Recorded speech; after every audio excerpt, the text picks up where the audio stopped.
This is the Collecting Real Estate Podcast. I'm your host, Stephen Purse, here with your co host, Bill Hamill. I'm somewhat more comfortable collecting real estate than I am collecting other stuff. This is the Collecting Real Estate Podcast. I'm your host, Stephen Purse, here with your co host, Bill Hamill. We interviewed Christine Shu with Noble Vest. Growing a syndication portfolio, a syndication team of investors. Really impressive stuff from Christine. Bill, what'd you think? Yeah, she was great. I love how she's done so much in a short period of time. She's gone from a great W-2 to getting into some residential BRRRR type properties, and has also been a limited partner and now syndicating. So, she's going through the whole avenue of different styles of commercial investments. Yeah, one thing I really liked about what Christine said is she decided to be in real estate and she found a lane and she stuck to it. I think we discussed this as different mountain ranges that you can climb in the distance, and in each mountain is a different type of real estate. And if you want to climb them all, but you can't climb every mountain at the same time. And she found that mountain and she's doing a great job getting up it. No, absolutely. We have a lot in common. We're both focusing on syndications and raising money for deals.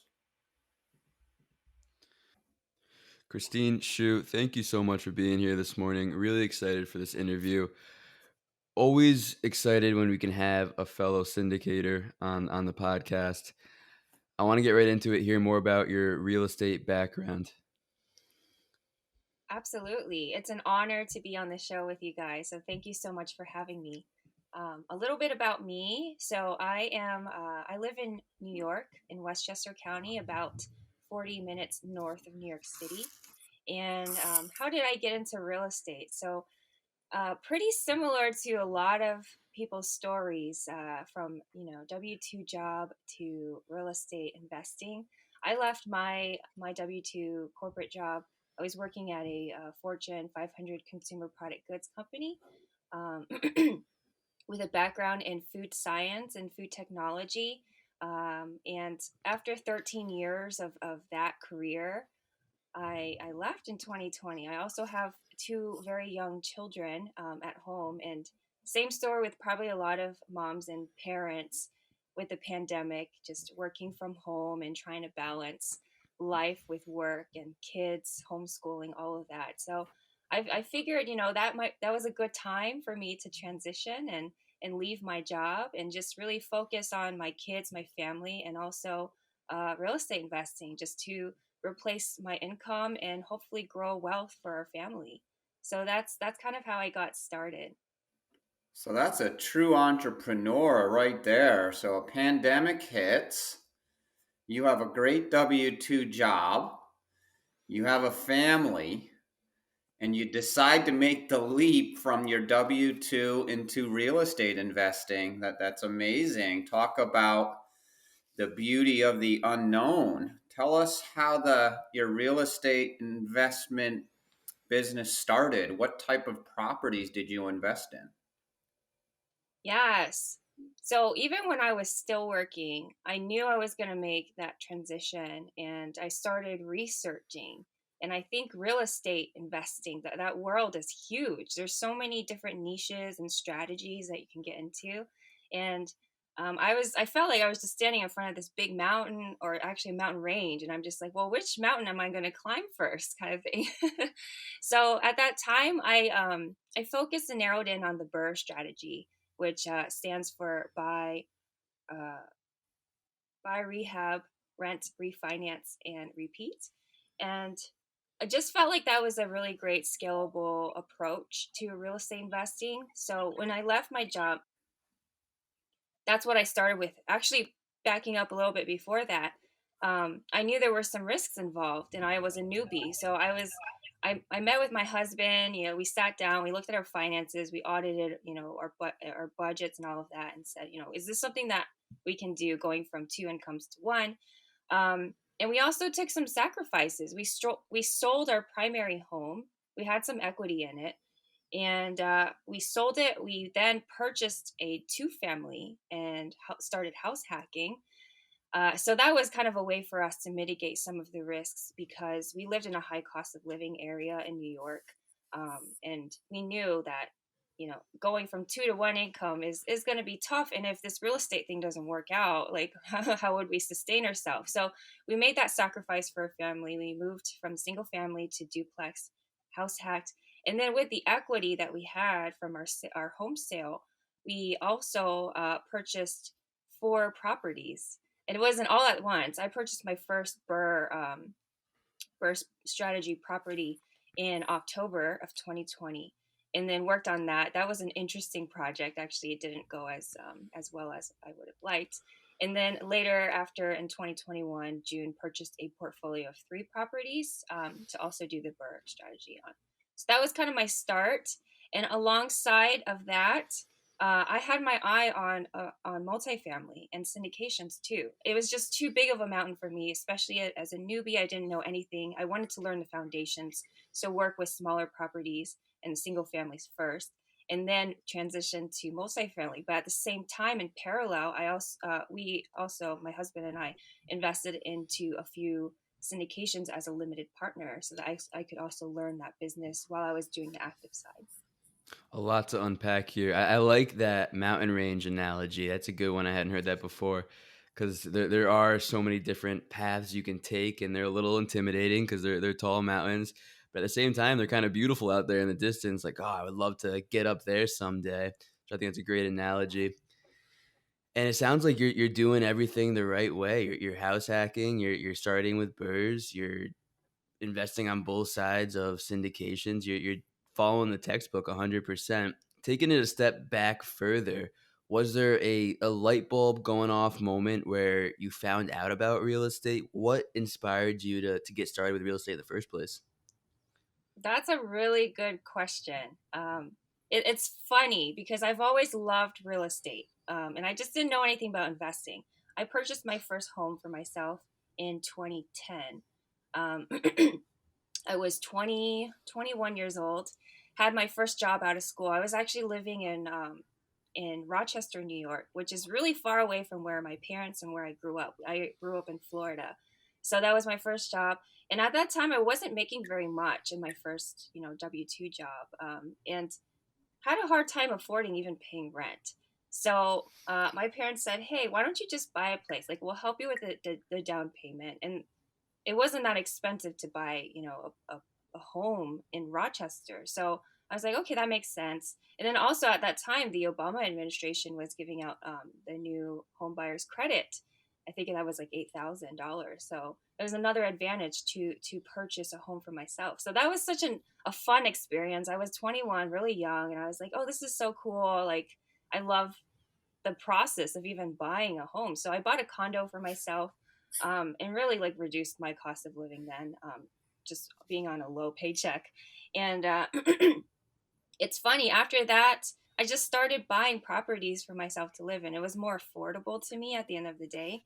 Even when I moved to Westchester, bought a co-op, and I became an accidental landlord because for each of these properties, I didn't sell them right away. I kind of kept them and started renting them out. And I actually didn't know anything about strategy of being a landlord or analyzing the property or numbers. I just said, oh, yeah, I'll just rent it out for this much. And didn't even cash flow that much at the end of the day. But I love to keep properties. For some reason, I just like to collect them. And then just fell into it. So it wasn't until 2019, 2020 where it was a light bulb that just went off, in my head, like, hey, this can be scalable. This could become a business, and actually, you can grow wealth and acquire equity through properties this way. So I just started learning more about that. And another thing that pushed me to investing in real estate was between maybe 2015 and 2018, my husband has his own company. He's an entrepreneur, and he started making good revenue for his company. And so a lot of that revenue was kind of passed through to us in terms of taxes. And so at the end of the day, we were paying a ton of taxes. So there was my income plus his income from his business that we were paying taxes on. So it was like really high 5-figure amounts annually that we had to pay to the IRS. And again, we sat down and we said, this is not sustainable because almost my entire paycheck is going to paying his taxes. And I'm like, excuse me, something's wrong with this picture here. We're making all this money, but it's not going to us, it's going to the government. And so we started doing some research and came across Tom Wheelwright, who is Robert Kiyosaki's CPA. And he has his programs and his podcast, his book, Tax Free Wealth, that we started reading and researching ways to kind of decrease our tax bill. And so we went through his course. He has a course called Wealth Ability. And after that, I was like, oh my goodness, like we could reduce our taxes to almost nothing if I invested in real estate and was doing that full time. So that was really like the big push in the door of investing in real estate. It's like, it doesn't make any sense for me to have a full time job if my entire paycheck is paying taxes. Whereas if we were to invest in real estate, we could build equity, make cash flow, and pay zero to low taxes at the end of the day. So it just, a lot of arrows were pointing in that direction. And just through the years. And then when I finally made that move, it just made perfect sense. That's the cherry on top with real estate. I originally got in based on just building wealth. It was so clear to me that building wealth in real estate was so straightforward, and the tax benefits became a cherry on top. I can really appreciate your situation when your spouse is, doing well on one side, and every April 15th you're giving away so much money to the government, but your new business being real estate, you're able to completely offset that tax liability, which it makes so much sense. Going back to that mountain analogy, I never heard that either. I think that's great. But the only thing that I can really look at is saying, well, look at all these different ways you can make money in real estate. And it's, I guess, overwhelming, but so beautiful at the same time. And my next thought was, okay, you have to stay in your lane.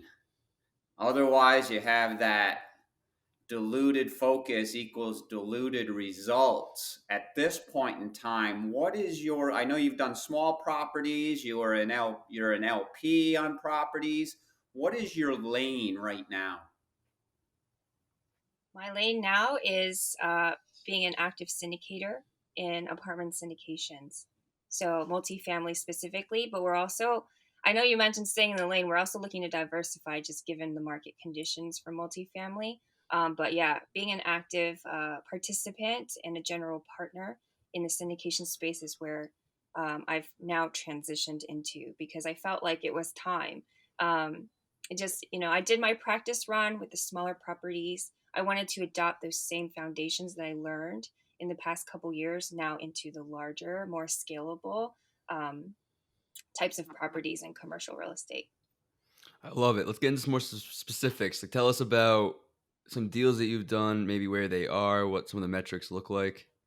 Yeah, absolutely. So we focus on multifamily, as I mentioned, and we have specific criteria. We like to go to markets, obviously, that have a lot of growth, population growth, income growth, job diversity, and really landlord friendly states as well. So those areas include the Southeast, Texas, and Phoenix.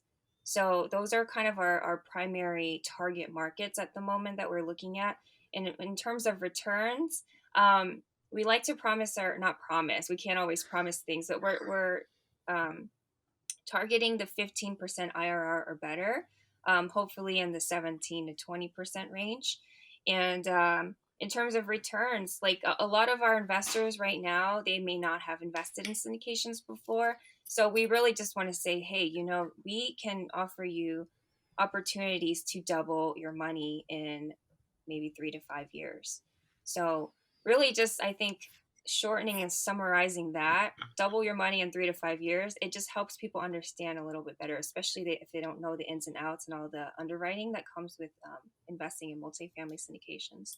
So that's kind of what we're focusing on. Yeah, so that's an art, raising money, trying to keep it simple for your investors. Even sophisticated people could be in the financial world, accounting world, and they're not familiar with the underwriting on a large multifamily. So we're left raising money from different people, trying to keep it simple. So I love the equity multiple example, keeping it simple for your investor, saying, hey, invest $50,000 and I'll double that in 3 years. And that may get someone's attention and ultimately take them through the process and keeping it simple so you can convert them into an LP without confusing them, because we know what happens when you confuse somebody. They normally are not going to invest. So is raising money a bucket, so to speak, that you're focusing on syndications? Yes. So syndications is another mountain, that I'm climbing now. And I feel like raising capital is kind of the first step. It's probably, I wouldn't say easy. It's definitely not easy, but it's kind of like the introduction to it, because then you get to partner with really experienced operators and syndicators, sponsors, and learn from them while you are part of their team and helping them. So because of the SEC, you can't only just raise money, as a non-broker like broker dealer. You have to be really part of the team and have activities on the general partnership to contribute to the deal. So that's a great way, just to kind of bring I have a lot of people in my network amongst friends and family who are really interested in what I do. So that's a great opportunity for me to extend to them and say, hey, you can also join me in this journey. And you don't have to deal with all of the headaches of being a landlord or being a flipper that comes with, being that active single family real estate investor. You can join me passively and invest in these larger commercial multifamily deals and still make really great return and have those great benefits that come with investing in real estate. So that's kind of my thing is, learning. I'm still in the learning process right now. I'm still kind of at the base of the mountain, kind of making my way up. And really partnering with those experienced people is like, hey, can I join your group and climb the mountain with you? And a lot of them, they've already climbed the mountains, like, 10 times, many times. So they're very experienced. They could do it with their eyes closed. So I'm just tagging along with them, learning from them. And then hopefully, the next phase is where I become an operator and a key sponsor myself. So that's kind of, I know you're going to touch on this later, but that's kind of like the goal, maybe a couple of years from now. There's a good point that anyone who's a general partner in a syndication has to have an active role in that syndication. I don't know if we've touched on that yet in this podcast, because syndications are regulated as a tradable security by the SEC. You also mentioned multifamily might be too saturated of an area to keep investing in moving forward, especially in that Southeast market. It seems like every new real estate investor wants to syndicate in the Southeast. What other asset classes are you currently looking at? We are looking at a couple. So we actually do have deals coming in the pipeline for them. We're looking at actually, there's a short term rental fund that we're working on. So because the space of short term rentals and Airbnbs, Verbos, that's been so hot in the past few years, even before the pandemic, when people were working out of Airbnbs, it was really growing and kind of outperforming hotels and hospitality. So I, for me personally, that's something that I've always been passionate about, but just haven't even had the time to, acquire my own Airbnb and operate it. But I figured, why not partner with a team that's doing this and create a fund so that they're purchasing multiple short-term rental properties across various regions in the country. So that's that's something that we have in our pipeline, as well as self storage is a big one. And I know self storage is growing phenomenally.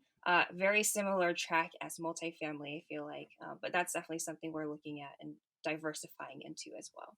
Very interesting. You're jumping into a lot of different things here. I like how you're able to raise money on, your first couple GP positions on a syndication, and now you're talking about creating a fund, Please differentiate on, simply raising money for one deal in relation to creating a fund. Tell us the differences there. Right. So the single asset type of deals is, you raise money for just one property.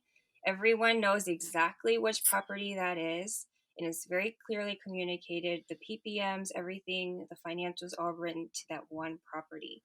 Um, I would say the pros are you know what it is, you know what you're getting into. Everyone from the general partners to limited partners, they are fully clear on that asset. I would say some disadvantages are you have all your eggs in one basket. And if something doesn't go right with that one deal, or if that team just isn't operating correctly, it's all in that one, that one asset. So you could be at risk of, losing your money, or just not performing and not getting as high of a return as you anticipated. So that's the single asset. Now it's really hot. There's a lot of people doing this now in terms of like the fund to funds model, SPVs. um, it's another opportunity to diversify. So you're contributing, as if you're a passive investor, you're contributing your funds into like a fund model, and that fund model will invest into various assets. And sometimes they are identified and you can choose. So you just have your money in like a pool, and the deals will come out, the different assets, and you say, okay, yeah, I want to put a little bit of my capital into that one, into that asset, into this property, and kind of diversify it that way within the fund. Or another way to do it is what's called a blind pool fund. If you really trust the sponsors and the operator, the fund managers, and you've worked with them before, you know how they operate, you say, okay, I'll give you 50,000. I'll let you choose. There's usually criteria. So it's not like, it's not completely blind, like, invest in anything, cryptos, everything, like all the different things. There's a criteria that the operators or the fund managers will look at deals that fit that criteria and only invest in those deals. And they'll kind of disperse the funds within that fund model to each of the assets that way. So it's a great way to diversify. And I personally feel like it's risk mitigation, because if one property doesn't perform as well, you have other properties to kind of help, um, in terms of like bringing the returns. The fund space is a great vehicle for real estate investing. I feel like I spent the last year studying syndications, and now I'm starting to look at funds like, okay, well, what is this all about? Trying to learn as much as I can about that space. You mentioned having a good network of friends and family who are interested in what you do and want to invest with you. That's great, but eventually that runs dry, right? Like, you only have so many friends and so much family when you're a full-time syndicator, full-time real estate investor. What are you doing to raise capital beyond that inner circle? So, what's really important for people who are focusing on raising funds and raising capital is marketing yourself, making yourself known. So there's the know, like, and trust triangle that you hear a lot about. People are not going to invest with you unless if they know you. So that has to be the first step, and it's really important. So right now, I do have a business partner, Margaret Kozlark. She and I, we're working on really implementing our business plan. So that includes getting our name out there, and that's why I'm here today with you guys, going on podcasts, different groups. I think for it's really important to also focus on what your avatar is. Who are the people you want to speak to and, want to cater to, and serve. So even going to those circles, those podcasts, maybe even conferences and conventions that are geared towards those people, and just telling them like, this is what we're working on. Hey, like, we're in that space too. But this is also what we're working on. Like, what do you feel about the opportunities to diversify your financial portfolios? So that's another way to kind of, do it, is go on podcasts. And also social media is a low hanging fruit. I feel like it's free platforms out there to really get yourself out there, and make what you're working on known to others. So we're going full speed ahead on posting as often as we can, almost every day on LinkedIn, because we feel like a lot of our avatar is on LinkedIn. It's a lot of professionals, because for us, we're focusing on working professional parents, moms and dads who maybe have nice executive level jobs or middle management and above, but their work is taking all of their time. And they have families, and they're home after 8 to 10 hours of working, and it's just not a lot of time. So it's offering the opportunities for freedom, to accelerate their, if they want to retire early or just have options to take sabbaticals, they don't have to worry about the finances. They can grow their money and have another stream of income. So we're trying to talk to that avatar. We're also talking with, in this hot market, this hot residential real estate market, a lot of people are selling their homes at top dollar, including the empty nesters. There are a lot of empty nesters whose kids maybe are in college or have already grown and are adults and not living at home. They have these larger homes that they don't need all the space for. So they're downsizing and selling in this hot market.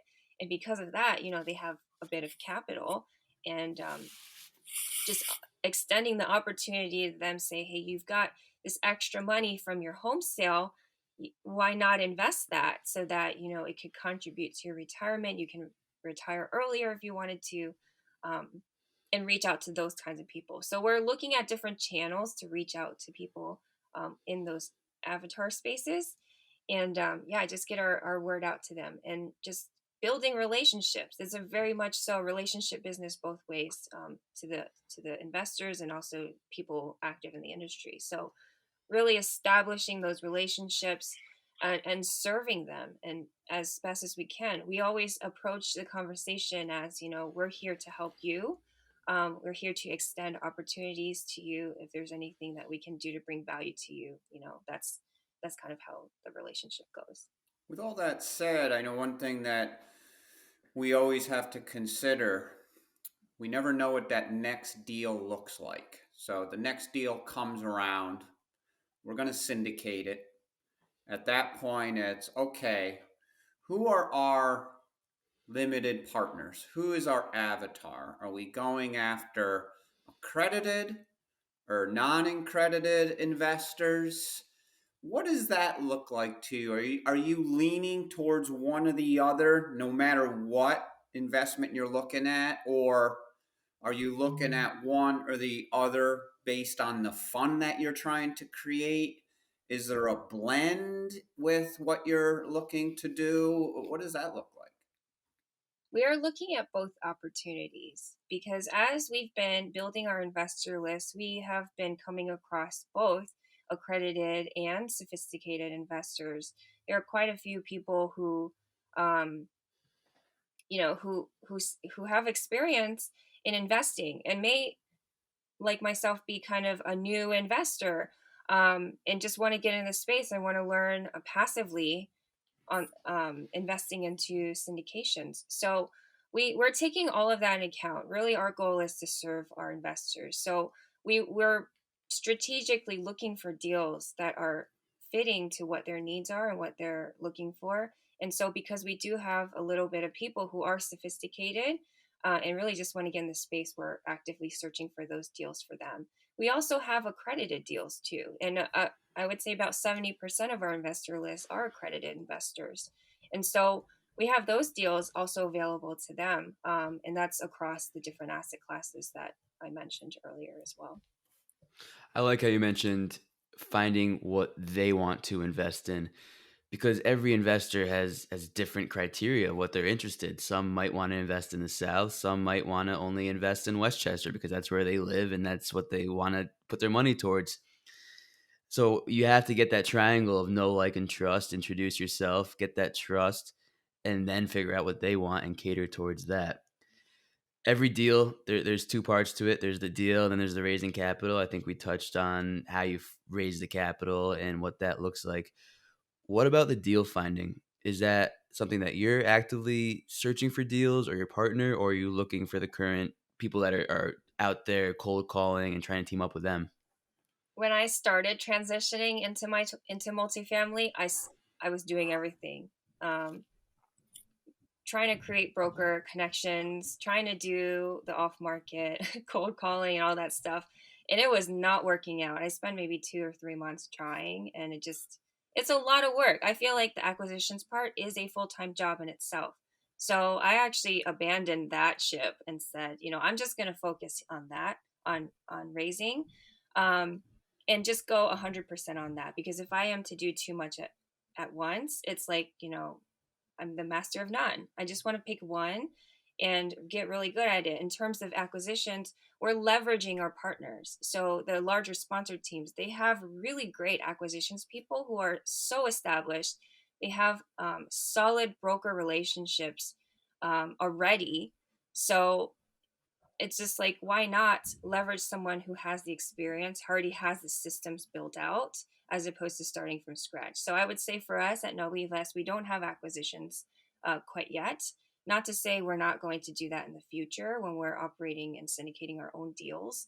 But for now, we're just focusing on one thing and trying to be an expert at just that. Now that we're on these different subjects, so you're specializing in raising money. Stephen brings up deal acquisitions. I always like to focus on operations. So yes, it's great to get to the closing table, but in my opinion, just as importantly, I don't want to say one's more important than the other, but if you don't operate properly, you could turn a great deal into a bad deal. Do you have any interest once you're a general sponsor on a syndication? Is there any interest in delving in more on operations, or are you going to leave that to another general partner? Yeah, I personally think that the asset manager is the most important role because they're driving the ship after after we've set sail after the closing.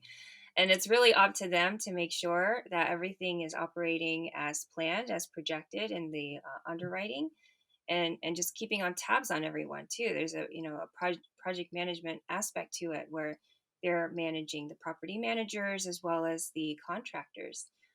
So that's a huge responsibility. Again, that in itself is a full-time job. And that's why I love syndications. I wouldn't say that that's my expertise at the moment. um, Syndications and multifamily, it's not all on one person to be doing all of these things. It's impossible. And especially to do it well. I think if I saw a deal, if only one person was doing all of it, it would be a red flag to me because there's just no humanly possible way for them to really manage everything well, from acquisitions to asset management, even raising capital. So for me, I think I'm still learning that space, and from what I see, it may not be my strength because you have to be extremely detail oriented. You have to be extremely diligent to be an asset manager and really focus on all the details. Even though you're overseeing the entire operations, you really have to look in to make sure there's no gaps that you're missing because sometimes it's those gaps that can become big things that could sink that ship. So for me, I'm still learning, and what I am really grateful for is that the teams that I'm working with and partnering with, we get to sit in on these asset management calls with the calls with the property managers, and even follow along the business plan schedule and the construction schedule, and just be kind of alongside the main asset manager and just learning from them.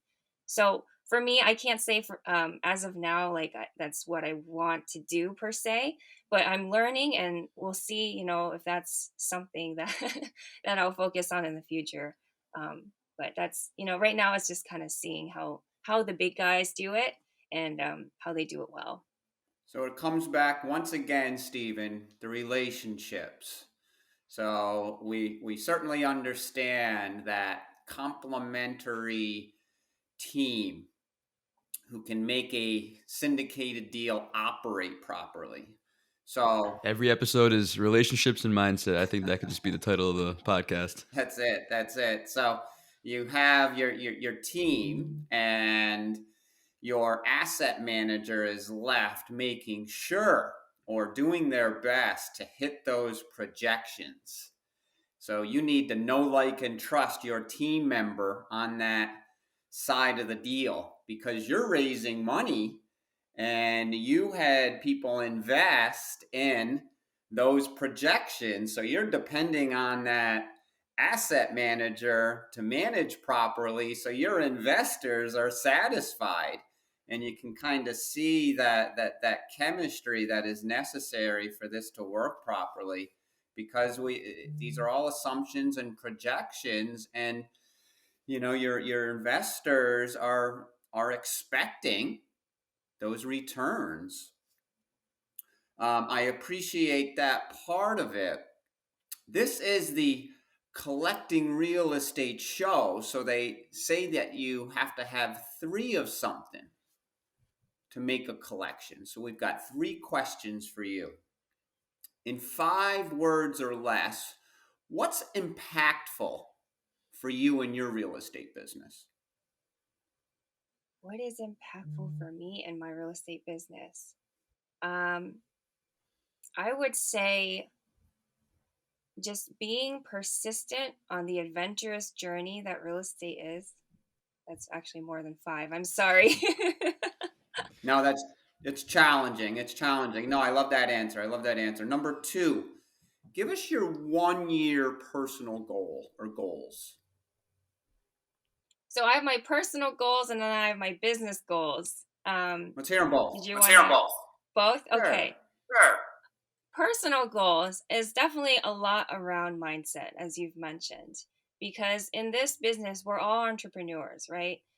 There's no one telling us what to do. So we have to be very disciplined to really make that next step forward and to achieve our goals. So I have a number of things that I'm working on for myself to really help, get to that mindset goal to push myself forward. So one is taking care of my body physically, making sure that I get enough rest, going to bed earlier, and waking up, at a reasonable time. And of course, I wake up early anyways, just because I have to start the day and I have kids. They wake up early.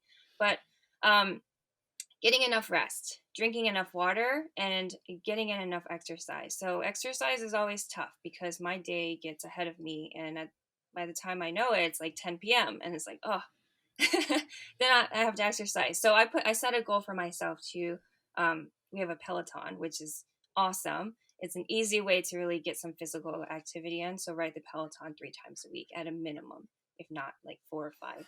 So one is taking care of my physical body. One is taking care of my mind. Um, Really taking that time, maybe like once a week for 1 or 2 hours, just having time for myself. And this is true for most moms. Moms think about themselves last, usually. So, really just reserving that time for myself, doing something I enjoy that's relaxing, that recharges my mind. So, being a mom and an entrepreneur, it's like two things that are high pressure. It's really making space for my time to think, for myself to think, and to just refresh. Um, and then spiritually as well. So faith is important to me. I'm a Christian, and so really just making sure that I am constantly filling myself up in the Word, and having time and devotion and prayer really helps revive the spirit. And I think that's kind of, again, in threes, that's a trifecta that really helps optimize performance and living our best life. So that's personally. On a business side, with Nobly Vest, we're hoping to raise at least 4 to 5 deals this year. And we have a target of, we're projecting $5 million by the end of this year. Um, I It's a very high hurdle. It's very audacious, but we're working to get there. I would say it's been a kind of a slower first quarter, but things are really starting to ramp up. So we're feeling encouraged that we'll be able to reach that mark. I think you will be able to. You almost whispered that goal like you didn't want anyone to hear it. I want you to start yelling that goal out. There's this little side of me. It's a limiting belief that, okay, we're not going to make it. It is a lot. This is our first full year doing this, so it's a big goal. Big numbers. No, and I love your answers there. Life happens, and it's so easy for any of us to just get so caught up in that day to day where you're not taking care of yourself. So how are you able to take care of your business and your family if you're not taking care of yourself first? So I appreciate how you're very mindful of getting time for yourself as a busy mom, and getting the exercise in, which I think most people can agree is super important. How can Steve and I or the listeners assist you, and how do we contact you? I can be reached in multiple ways. But first, check out our website. It's noblivest.com, noblivest.com, to learn a little bit more about us and what we do. And also, if you like access to our deals coming through our pipelines, you can sign up right on the website. There's a blue button at the top right hand corner that says Invest with Us. So just your name, phone number, and email gets you on the list. We do require that we have a one-on-one phone call before you start getting access to our deals. Again, I mentioned it's all about relationship. We want this to be a relationship with you. We want to get to know you and make sure that what we're offering, the opportunities that we bring, is fitting for you. So that's really important. We're not trying to sell anything at all. That's not our goal. If you don't want to invest with us, that's fine. We're still open to a relationship with you. That's just the biggest goal of ours is to get to know you. And also, I'm pretty active on LinkedIn, so look me up there, Christine Shu. And yeah, always putting out a lot of educational content on LinkedIn, so follow me there. Awesome. It was great to know you. And we appreciate you being on the show. And that's Christine Shu, HSU. Please contact Christine if you want to talk about her future deals. And we'll put a link to the website and LinkedIn in the show notes if anyone wants a quick access.